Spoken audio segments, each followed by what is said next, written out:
49 years ago today, the blizzard of '77 traveled into western New York, putting our community at a halt for days.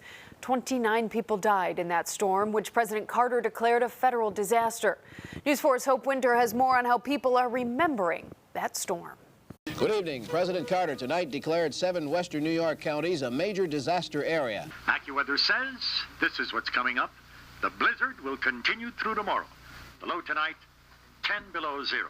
Things I'd never seen before, things I've never seen since.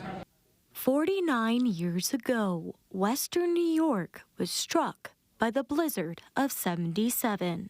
I remember the snow being higher, like looking up out of the car, the snow being higher than the car, like maybe 2 or 3 feet higher.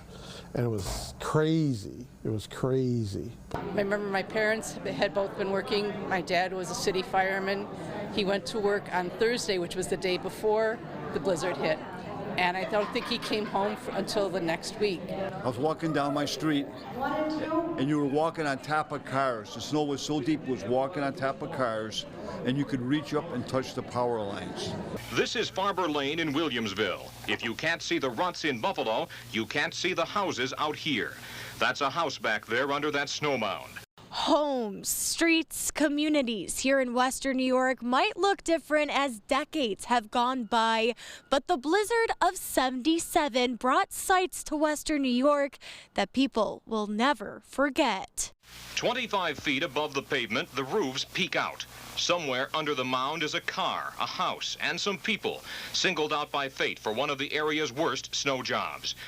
They did not allow people to clear our street for like 8 days. They just came in with huge high lifts and buck lifts and just started carrying stuff away. What they would do is they'd push the snow to the corners. Then they'd load them on dump trucks. But one time you wanted to take a scoop of snow and there was a car with it. Schools were closed, community members left stranded, but the blizzard didn't freeze the city of good neighbors from helping each other. Assistant Fire Chief Bill Reed became super shopper. He loaded up on groceries and drugs for delivery to stranded citizens. '77 was unforgettable. It was not a good time.